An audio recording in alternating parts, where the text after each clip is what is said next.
जय Shriram YouTube channel Odia astrology रे हेमंत कुमार नायक आपण मानक स्वागत जनाऊँ। आसन जानिबा बृहस्पति संचार बृहस्पति चलन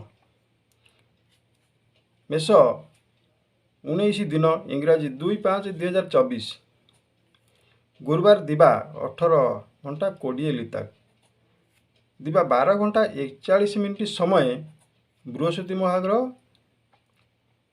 कृत्तिका नक्षत्र वृष राशि को गमन करेंगे।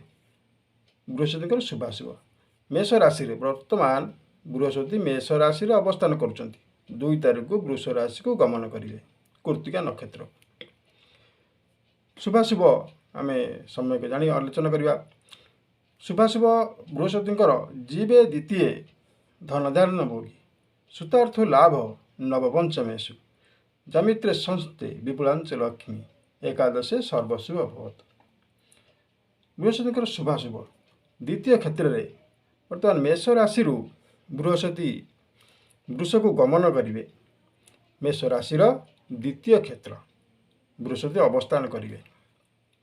द्वितीय क्षेत्र में शुभाशुभ द्वितीय धनधान्य वृद्धि अर्थात धन अर्थ लाभ जोग बहुत दिन पड़ रही कौन अर्थ कौन जगार अटकी जाइथिबा कौन अर्थ आपणकर पाइबा कौन प्राप्य आपण हस्तगत हबार जना जाए। आर्थिक लाभ जोग कौन बैंक सेक्टर रे कौन लोन पड़ रही कि अर्थ प्राप्य आपणकर पाइबार थिले निश्चिंत भाव में आपणकर हस्तगत होबार जोग मध्य सृष्टि करिवो चाकरी क्षेत्र में कौन बाकी अर्थ इत्यादि लाभ जोग मान सृष्टि कर। द्वितीय बृहस्पति जीवे द्वितीय धनधान्य वृद्धि इत्यादि शुभ जोग मान सृष्टि कर। मेष राशि दृष्टि क्षेत्र में देखा गले बृहस्पति दृष्टि पंचम क्षेत्र को एवं सप्तम क्षेत्र को नवम क्षेत्र को रही है। वृष राशि बृहस्पति अवस्थान करेंगे पंचम भाव को दृष्टि रही मेष राशि षष्ठ क्षेत्र को दृष्टि रही सब दृष्टि क्षेत्र देखा गले बिछा राशि को सप्तम भाव दृष्टि रेषर अष्टम क्षेत्र हम किंतु वृष राशि बृहस्पति अवस्थान कर नवम क्षेत्र में दृष्टि रही मकर राशि को मेष राशि दशम क्षेत्र दृष्टि रही दृष्टि क्षेत्र को विचार करने को गले शुभ कारक जोग रही मेष राशि द्वितीय भाव में बृहस्पति अवस्थान मेषर शुभफल प्रदानकारी। मेष राशि पंचम दृष्टि षष्ठ क्षेत्र रही शत्रुतार विजय जेकोसी कार्य क्षेत्र में सफलता लाभ करेंगे। नवम क्षेत्र में बृहस्पति नवम दृष्टि मेष राशि दशम दृष्टि रशम लाभ जोग रोचे कि कार्य क्षेत्र में मन पद पदवी सम्मान लाभ विभिन्न कार्य सफलता आर्थिक अभिवृद्धि और पुत्र मान स्नेह वृद्धि सुख प्राप्ति व्यवसाय अग्रगति इत्यादि शुभ जोग मान सृष्टि कर।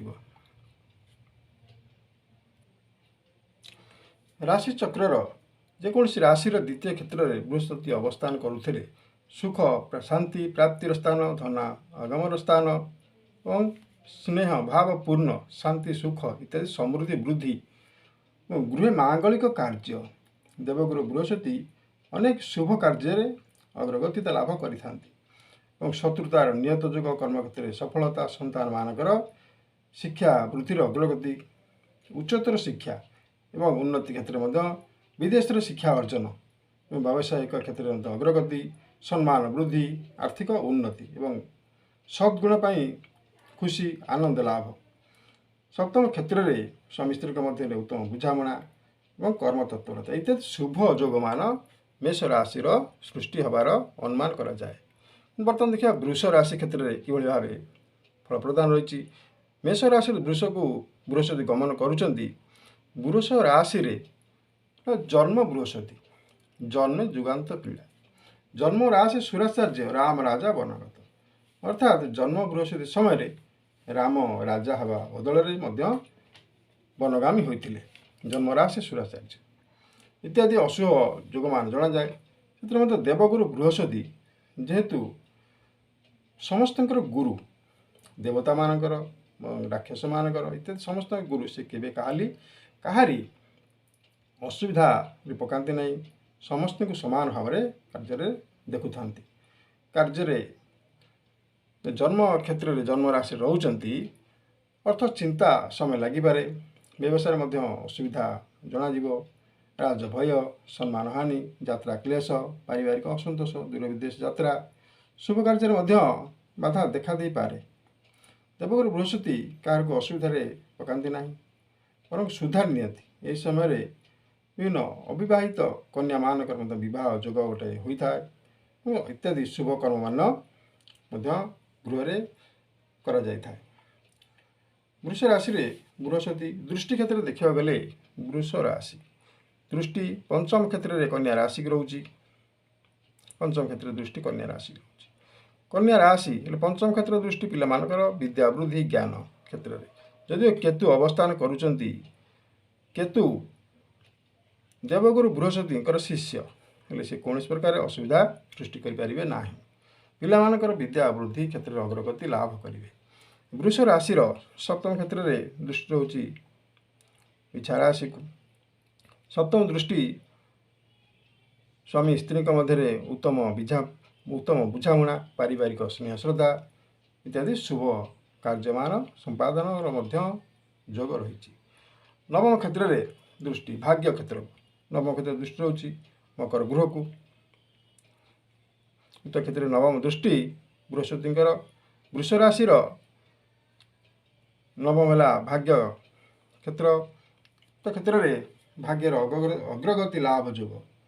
ନବମ କ୍ଷେତ୍ରରେ ମକର ଘରକୁ ଯେତେବେଳେ ଭାଗ୍ୟ କ୍ଷେତ୍ରକୁ ରହୁଛି, କାର୍ଯ୍ୟରେ ସଫଳତା ଲାଭ, ବିଦ୍ୟା ବୃଦ୍ଧି ଓ ଜ୍ଞାନ କ୍ଷେତ୍ରରେ ଅଗ୍ରଗତି ଲାଭ ଓ ଶୁଭ ସମ୍ବାଦମାନ ଏବଂ ପାରିବାରିକ କ୍ଷେତ୍ରରେ ସଫଳ ଯୋଗମାନ ସୃଷ୍ଟି କରିବେ।